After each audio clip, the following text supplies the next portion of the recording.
Nuove informazioni, nuovi reperti entrano in scena nella misteriosa fine di Isabella Noventa, la segretaria di Albignasego, uccisa e fatta sparire nel gennaio 2016, della cui morte sono accusati i fratelli Sorgato e la tabaccaia Manuela Cacco, condannati rispettivamente a 30 anni e a 16 anni di carcere.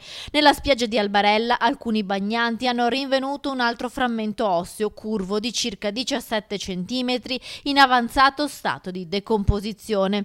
Dopo la mandibola e il pezzo di femore rinvenuti il 20 e il 24 agosto sempre lungo la spiaggia dell'isola esclusiva in provincia di Rovigo, ora si aggiunge questo nuovo pezzo.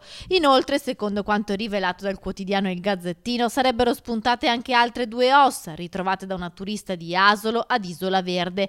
La donna avrebbe raccolto i reperti sulla battigia della foce dell'Adige, convinta che fossero ossa di animale o resti di un pesce, ma dopo aver sentito dei ritrovamenti ad Albarella ha avuto un dubbio e si è rivolta ai carabinieri. La procura trevigiana, su richiesta dei militari, avrebbe già chiesto il sequestro del materiale osseo. Sembra trattarsi di 2 vertebre.